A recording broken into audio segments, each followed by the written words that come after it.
Welcome student. અગાઉના લેક્ચરમાં આપણે સબ્જેક્ટ ઇન્ડિયન ઇકોનોમિક્સમાં આર્થિક આયોજનના પ્રકારો વિશે જોઈ રહ્યા છીએ, જેમાં આર્થિક આયોજનના પ્રકારમાં મુખ્ય પ્રકારો છે એ 5 છે. બરાબર, એટલે કે એમાં આપણે સૌ પ્રથમ જે પહેલો પ્રકાર છે આર્થિક પદ્ધતિના આધારે આયોજનના પ્રકારો. એ આર્થિક પદ્ધતિના આધારે આયોજનના પ્રકારો છે એમાં રચનાલક્ષી અને ક્રિયાલક્ષી અને સમાજવાદી ને મૂડીવાદી આયોજન છે એ પૂરું કર્યું હતું. એના પછી જે છે એ છે નિર્દેશ દ્વારા કે ઉત્તેજના દ્વારા આયોજન. એટલે કે આર્થિક પદ્ધતિના આધારે પાડવામાં આવતા આયોજનના પ્રકારમાં ત્રીજો પ્રકાર જે છે એટલે કે નિર્દેશ દ્વારા અને ઉત્તેજના દ્વારા આયોજન એ આજે આપણે જોવાના છીએ. તો ઉત્તેજના દ્વારા આયોજન અને નિર્દેશન દ્વારા આયોજન. તો ઉત્તેજના દ્વારા આયોજન એટલે શું? તો કે જો નિયોજક મંડળ વ્યક્તિગત ઉત્પાદક અને ગ્રાહકોને પ્રોત્સાહન પૂરું પાડી પરોક્ષ રીતે યોજનાનો ઉદ્દેશ્ય હાંસલ કરવાનો પ્રયાસ કરે તો આવા પ્રકારના આયોજનને ઉત્તેજનાત્મક આયોજન કહેવામાં આવે છે. ઉત્તેજનાત્મક આયોજનમાં બજાર તંત્ર અસ્તિત્વમાં રહે છે. નિયોજક મંડળ કે સરકાર ભાવ વ્યવસ્થા ચાલુ રાખી ઉત્પાદનના સાધનો અને ગ્રાહકોને પોતાની નાણાકીય અને વિત્તીય નીતિ દ્વારા પ્રોત્સાહન પૂરું પાડે છે. ઉત્તેજના દ્વારા આયોજન એટલે શું? તો કે જ્યારે કોઈ પણ આયોજનમાં ગ્રાહકોને આપણે પ્રત્યક્ષ રીતે પ્રોત્સાહન આપતા હોઈએ કોઈ પણ વસ્તુને ખરીદવા માટે, એટલે કે એને ફોર્સ કરતા હોઈએ, આપણે એમ કહી શકીએ. બરાબર, તો નિયોજક મંડળ દ્વારા એટલે કે જે ઉત્પાદકો છે એના દ્વારા વ્યક્તિગત ઉત્પાદકો કે ગ્રાહકોને પ્રોત્સાહન પૂરું પાડી પરોક્ષ રીતે યોજનાનો ઉદ્દેશ્ય હાંસલ કરવાનો પ્રયાસ કરે તો આવા પ્રકારના આયોજનને ઉત્તેજાત્મક આયોજન કહેવાય છે. એટલે કે આવા પ્રકારનું જે આયોજન છે એમાં તમે ગ્રાહકોને આકર્ષવાનો પ્રયત્ન કરો છો તમારી વસ્તુ લેવા માટે. બરાબર, તમે તમારા ગ્રાહકોને તમારી વસ્તુ ખરીદવા માટે પૂરેપૂરું પ્રોત્સાહન આપો છો અને એમને ઉશ્કેરો છો કે એ તમારી વસ્તુ ખરીદે.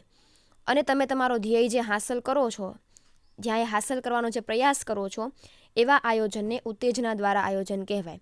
એટલે કે અહીંયા ઉત્પાદકો અને ગ્રાહકોને તમે ઉત્પાદકો છે એ ઉત્પાદનના સાધનો દ્વારા ગ્રાહકોને પોતાની વસ્તુ ખરીદવા માટેનું પ્રોત્સાહન પૂરું પાડવા માટે આયોજન તૈયાર કરે છે.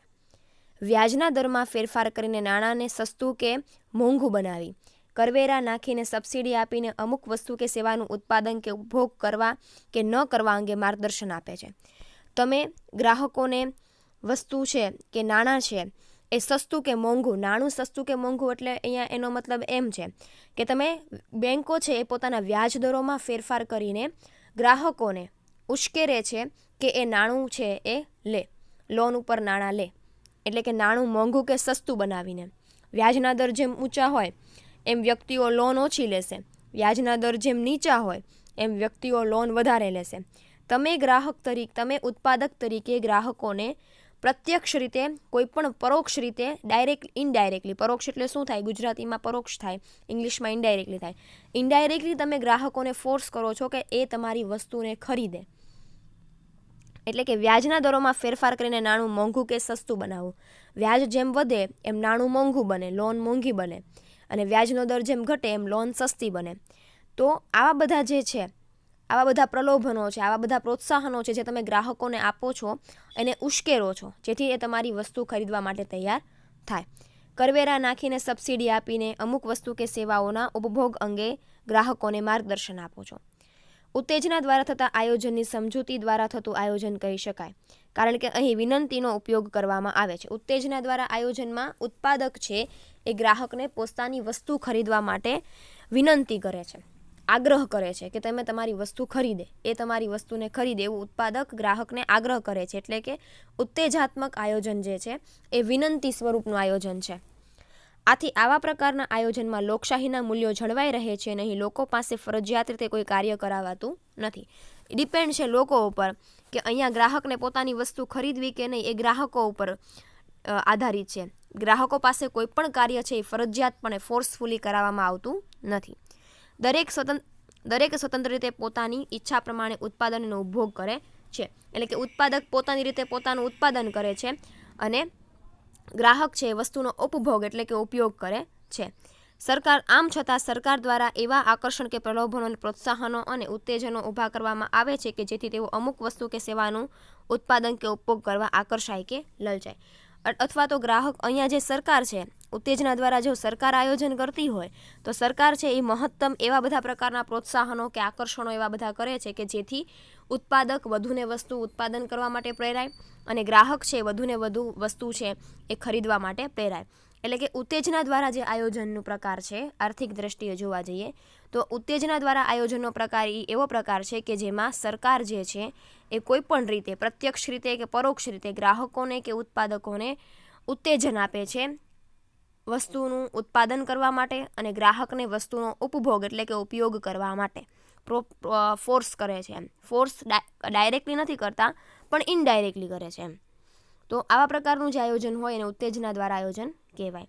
નિર્દેશન દ્વારા આયોજન, આવા પ્રકારના આયોજનમાં નિયોજક મંડળ ફરજિયાત રીતે અમુક વસ્તુ કે સેવાનું ઉત્પાદન કે ઉપભોગ કરવા કે નહીં કરવા માટે ઉત્પાદક, ઉત્પાદનના સાધનો કે ગ્રાહકોને હુકમ કરે છે. અહીં ભાવતંત્રમાં થતા પરિવર્તનોના પ્રમાણે નહીં પણ સરકાર કે નિયોજન પંચની ઈચ્છા પ્રમાણે ઉત્પાદન કે ઉપભોગ થાય છે. ઉપર જે છે ઉત્તેજના દ્વારા આયોજન, એમાં ગ્રાહક અને ઉત્પાદક પોતપોતાની રીતે સ્વતંત્ર છે કોઈપણ વસ્તુનું ઉત્પાદન કરવા માટે અને કોઈપણ વસ્તુનો ઉપભોગ એટલે કે ઉપયોગ કરવા માટે. જ્યારે નિર્દેશન દ્વારા જે આયોજન છે એમાં તમારા ઉત્પાદન અને ઉપભોગ ઉપર અન્ય વ્યક્તિનો હુકમ હોય છે. સરકારનો હુકમ હોઈ શકે કે બીજી કોઈ પણ વ્યક્તિનો હુકમ હોઈ શકે. એટલે કે નિર્દેશન દ્વારા જે આયોજન છે એમાં કોઈ પ્રકારની સ્વતંત્રતા હોતી નથી. ઉપરથી જે હુકમ આવે છે એ હુકમનું પાલન ઉત્પાદકને પોતાના ઉત્પાદન માટે કરવાનું હોય અને ગ્રાહકોને પોતાના વસ્તુના ઉપયોગ માટે છે એ કરવાનું હોય છે. એટલે કે અહીં ભાવતંત્રમાં થતા પરિવર્તનો પ્રમાણે સરકાર કે નિયોજક પંચની ઈચ્છા પ્રમાણે ઉપભોગ અને ઉત્પાદન થાય છે. એટલે કે અહીંયા જે સરકાર દ્વારા જે કાંઈ પણ ઉપરથી પરિવર્તન કરવામાં આવે એના આધારે ઉત્પાદક પોતાની વસ્તુનું ઉત્પાદન કરે છે અને ગ્રાહક છે પોતાની વસ્તુનો શું કરે છે? ઉપભોગ કરે છે. આવા આયોજનમાં સરકાર પ્રત્યક્ષ રીતે સમગ્ર અર્થતંત્ર પર નિયંત્રણ અને અંકુશ રાખે છે.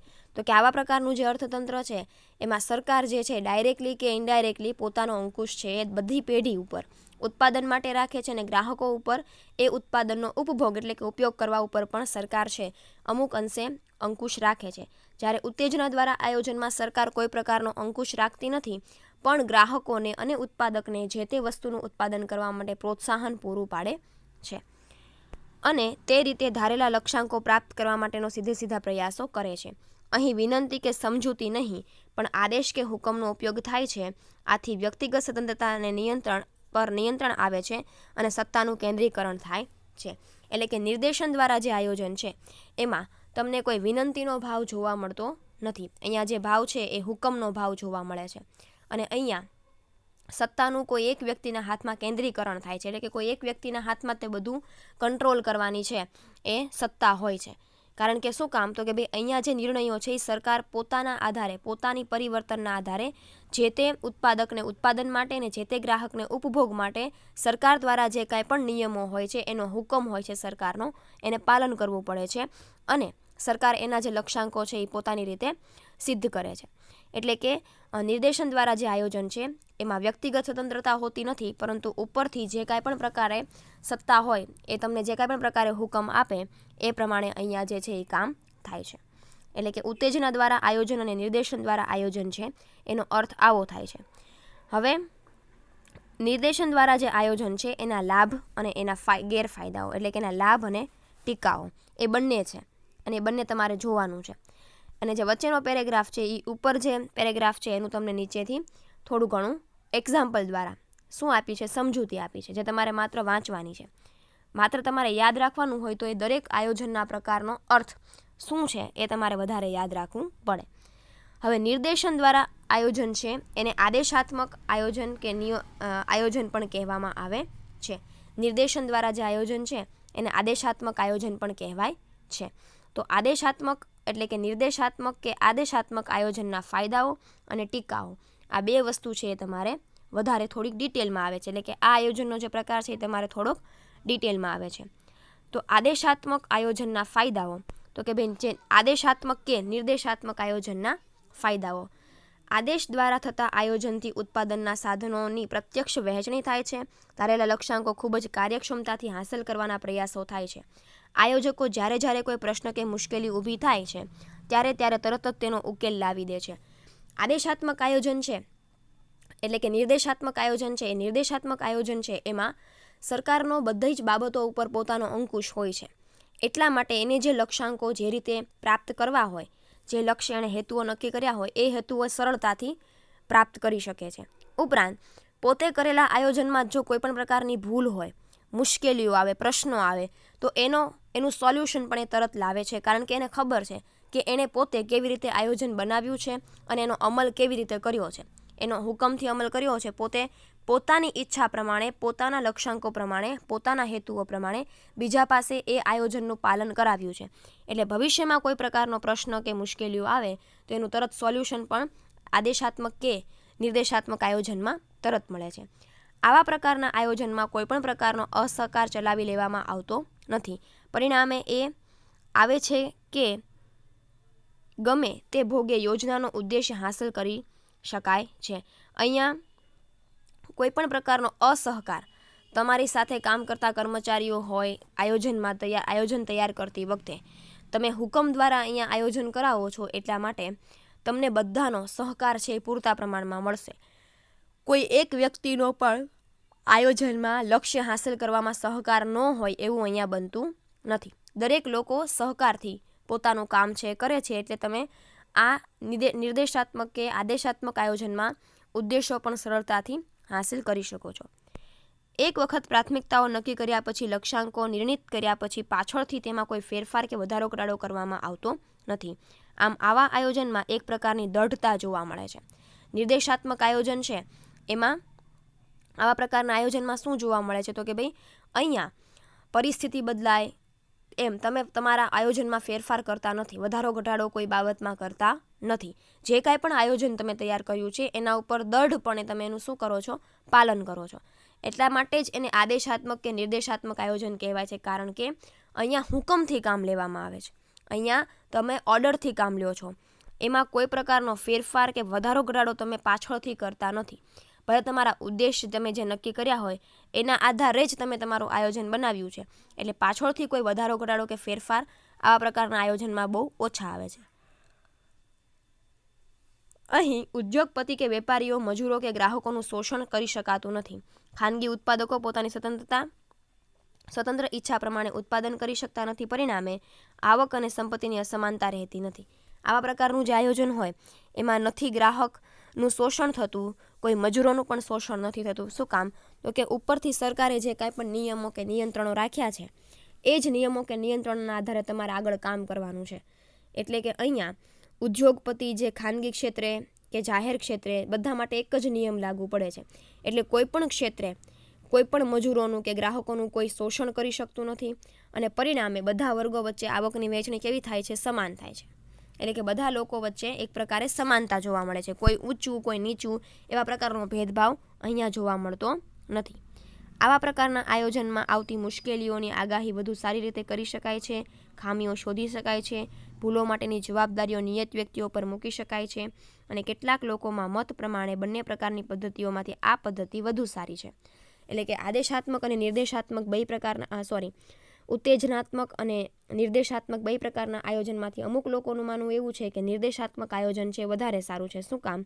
તો કે અહીંયા કોઈ એક વ્યક્તિ દ્વારા દરેક પ્રકારના હુકમ કે નિયમ કે આયોજન છે તૈયાર કરવામાં આવે છે, જેનું લક્ષ્યના આધારે બધા લોકોએ પાલન કરવું ફરજિયાત છે.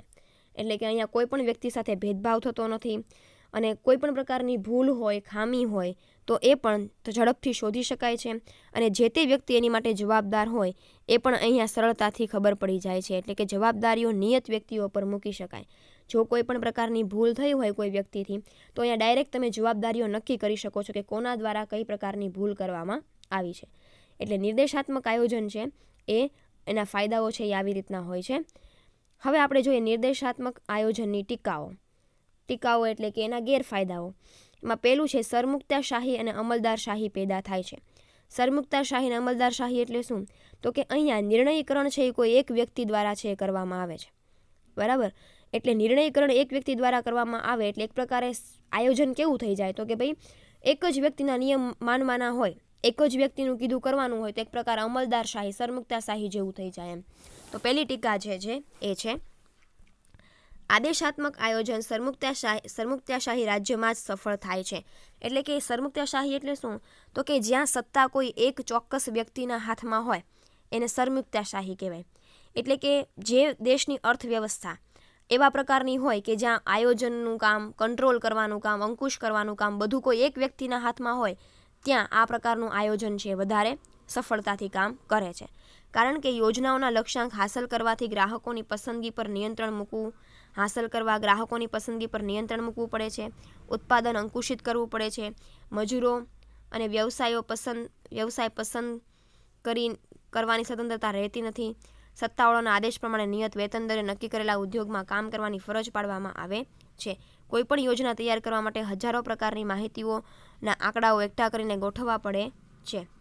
શું કહે છે તો કે સરમુખત્યારશાહીવાળું આયોજન હોય ત્યાં ગ્રાહકો છે એની પસંદગી ઉપર પણ તમારે થોડા ઘણા રિસ્ટ્રિક્શન, થોડી ઘણી એના ઉપર કંટ્રોલ લાવવો પડે છે, ઉત્પાદન ઉપર પણ તમારે અંકુશ લાવવો પડે છે. સત્તા કોઈ એક વ્યક્તિના હાથમાં હોવાથી એક વ્યક્તિ દ્વારા જે કાંઈ પણ નક્કી કરવામાં આવે એ પછી વેતન હોય કે ઉત્પાદન માટેની જે કાંઈ પણ પ્રવૃત્તિઓ હોય બધા માટે કોઈ એક વ્યક્તિ દ્વારા જ બધું આયોજન કે નિર્ણયો લેવામાં આવતા હોય તો એ માટે પછી જે કામ જે છે એ કેવું થઈ જાય છે તો કે ભાઈ એક પ્રકારે બોરિંગ, એક પ્રકારે જડ જેવું કામ છે એ થઈ જાય છે. એટલે કે નિર્ણય છે એ કોઈ એક વ્યક્તિના હાથમાં હોય તો એની અસર છે એ બધા વ્યક્તિઓ ઉપર છે થોડા ઘણા અંશે જોવા મળે છે. એટલે કે નિર્ણય માટે કેવા પ્રકારના નિર્ણય હોય તો કે ભાઈ ઉત્પાદન કેટલા પ્રકારમાં કેવી રીતે કરવું, કેટલા પ્રમાણમાં કરવું, જે તે વ્યક્તિઓને વેતન કેટલા પ્રમાણે કેવી રીતે ચૂકવવું, એ બધા નિર્ણયો કોઈ એક વ્યક્તિના હાથમાં હોય તો એ થોડુંક છે એ અલગ આમ કહેવાય ને થોડુંક આમ વધારે પડતું અંકુશવાળું કામ છે થઈ જાય. અને જ્યારે અહીંયા કોઈ પણ યોજના તમે બનાવતા હો ત્યારે તમારી પાસે યોજના બનાવવા માટેનું ખૂબ એવું સારું એવું જ્ઞાન હોવું જોઈએ, સારી એવી આંકડાકીય માહિતી હોવી જોઈએ જે એક વ્યક્તિમાં દરેક વખતે બધા જ આવા પ્રકારની માહિતી ભેગી કરવી, એનું વિશ્લેષણ કરવું એવું હોવું છે એ ઘણી વખત કેવું થઈ જાય છે મુશ્કેલ બની જાય છે. સેંકડો વહીવટીય આદેશો નિર્ણયો પરથી તૈયાર થતા હોય છે જે વિશે પાર્લામેન્ટના સભ્યો કે પ્રધાનોને બહુ ઓછું જ્ઞાન હોય છે. બીજા શબ્દોમાં કહીએ તો યોજના ઘડતરનું કાર્ય સામાન્ય રીતે લોકો, પાર્લામેન્ટ કે પ્રધાનમંડળનો સભ્ય કરી શકતા નથી. આવું કાર્ય તો સરકારી અમલદાર જ કરે છે. તેથી તેમાં લાંચ, રિશ્વત અને ભ્રષ્ટાચાર પેદા થવાની શક્યતાઓ રહે છે. તો કે સરમુખત્યારશાહી અને અમલદારશાહી છે એક પ્રકાર એવા પ્રકારનું આયોજન થઈ જાય છે નિર્દેશાત્મક કે આદેશાત્મક આયોજન કે એમાં સત્તા કોઈ એક વ્યક્તિના હાથમાં ચોક્કસ હોય તો બધા જ પ્રકારના નિર્ણયો વિશેનું જ્ઞાન એક વ્યક્તિને હોવું શક્ય નથી.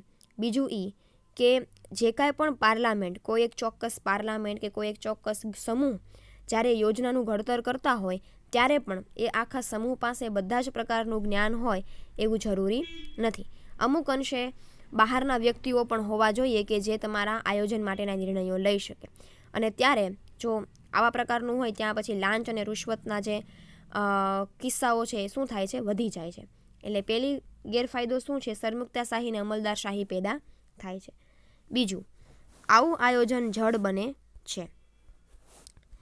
આદેશાત્મક આયોજનની એક ખામી એ છે કે તે જડ અને અપરિવર્તનશીલ બની જાય છે.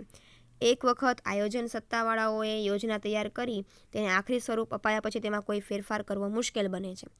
આનું કારણ એ છે કે યોજનાના કાર્યક્રમ તૈયાર કરવા માટે હજારો ને લાખો પ્રકારની આંકડાકીય માહિતી એકઠી કરવી પડે છે. શું કહે છે કે ભાઈ આવા પ્રકારનું જે આયોજન છે એ જડ એટલે કે અપરિવર્તનશીલ, એમાં તમે સમય બદલાય, પરિસ્થિતિ બદલાય એમ ક્યારે ફેરફાર નથી લાવી શકતા.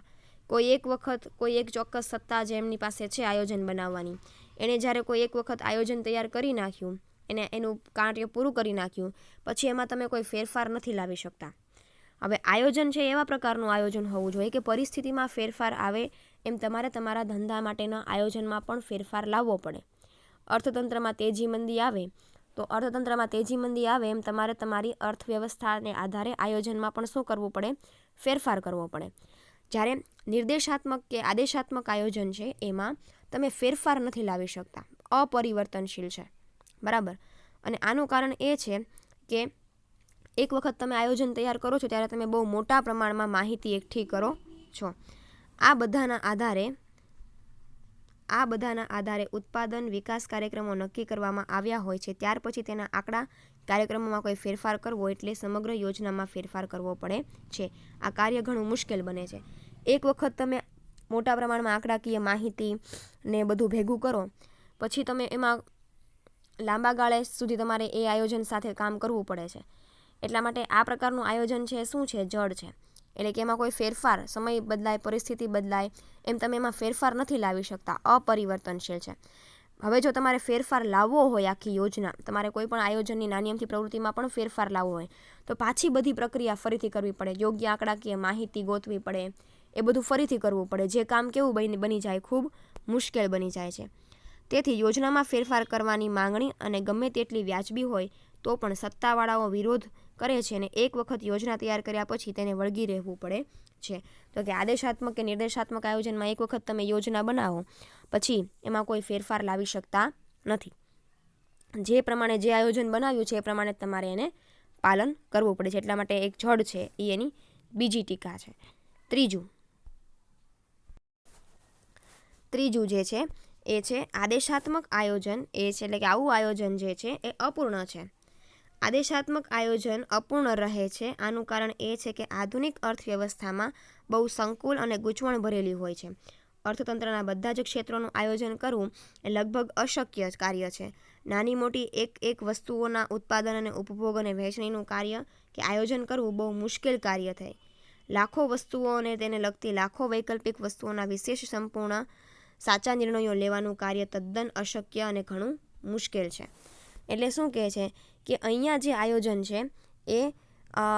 છે એ ખૂબ મુશ્કેલ છે, અપૂર્ણ છે, અધૂરું છે. શું કામ?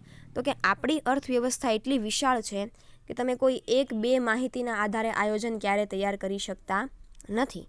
અહીંયા શું કહે છે કે આધુનિક અર્થવ્યવસ્થા બહુ સંકુલ અને ગૂંચવણ ભરેલી છે.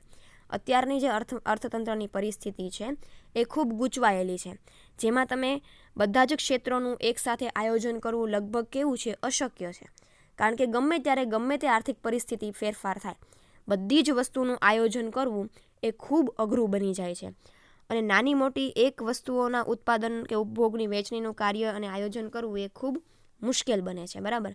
અને જ્યારે તમે કોઈ એક વસ્તુની વાત કરતા હો એની બીજી વૈકલ્પિક વસ્તુઓ ઘણી બધી બજારમાં હોય, એક કરતાં વધારે વસ્તુઓ, એક જ વસ્તુઓ હોય. ફોર એક્ઝામ્પલ આપણે ઉદાહરણ લઈએ તો નાની અમથી આપણે પેનની વાત કરીએ તો પેન માટે પણ ઘણી બધી કંપનીઓ બજારમાં છે. 2 રૂપિયાવાળી પેન હોય, 5 વાળી પેન હોય, 10 વાળી પેન હોય, 20 વાળી પેન હોય. એટલે કે નાની અમથી એક પેન છે તો એ પેનનું ઉત્પાદન કરતી કંપનીઓ પણ ઘણી બધી છે. હવે આ બધા વિશેની 100% સાચી માહિતી મેળવવી એ આયોજન તૈયાર કરવા માટે બહુ અઘરું બની જાય છે. એટલે કે બધી જ પ્રકારની વસ્તુઓ કે જેનું ઉત્પાદન અને ઉપભોગ માટેનું આયોજન કરવું ખૂબ અઘરું પડી જાય છે. અને એ બધી વસ્તુઓ માટે અલગ અલગ લાખો વિકલ્પો છે.